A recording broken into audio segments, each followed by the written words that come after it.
ரீசெண்டாக யூடியூப்பில் ட்ரெண்ட் ஆகிட்டு இருக்க பையன் இந்த பையன் தான். யார் வேணா என்ன வேணா சொல்லலாம், என்னால் கூட இதை சொல்ல முடியும் 80,000 30,000 சோஃபான்னு. ஆனால் எங்களால் முடிஞ்சதுன்னு நாங்கள் சொல்கிறோம். ஸோ இந்த சோஃபா பாய் கொடுத்த ரீசெண்ட் இன்டர்வியூவில் உங்களுக்கு தலை பிடிக்குமா இல்லை தளபதி பிடிக்குமான்னு கேட்டதுக்கு எனக்கு தளபதி தான் பிடிக்கும், தளபதி மாதிரி ஒரு பெரிய ஹீரோ ஆகணும், தென் வாரிசு படம் மாதிரி ஒரு படம் பண்ணும் அப்படின்னு சொல்லியிருக்கான். ஸோ இந்த வீடியோஸ் தான் இப்போ தளபதி ஃபேன்ஸ் மத்தியில் ட்ரெண்ட் ஆகிட்டு இருக்கு. ஏன்னா நம்ம தளபதிக்கு குழந்தைங்க ஃபேன்ஸ் அதிகம்னு நம்ம எல்லாருக்கும் தெரியும். ஸோ இது மாதிரி ஃபேன் பேஸ் இருக்கும்போது நம்ம தளபதி அரசியலுக்கு போகிறாரு, அதுதான் ஒரு சின்ன வருத்தமே. அதாவது தளபதி அரசியலுக்கு போகாமல் சினிமா மட்டும் நடிச்சிட்டு இருந்தா அவர் நடிக்கிற வரைக்கும் டாப்பில் தான் இருப்பார். எப்படின்னா நம்ம தளபதியை செலிப்ரேட் பண்ணி முடிச்சதுக்கப்புறம் இந்த ஏஜில் இருக்க சின்ன சின்ன பசங்கள்லாம் வந்து தளபதியை செலிப்ரேட் பண்ண ஆரம்பிச்சிருவாங்க.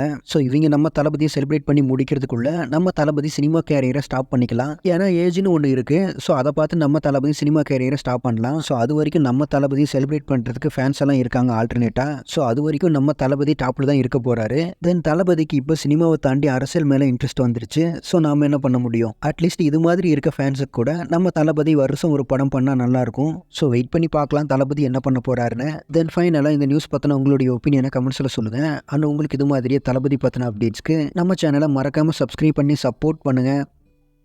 Thank you friends.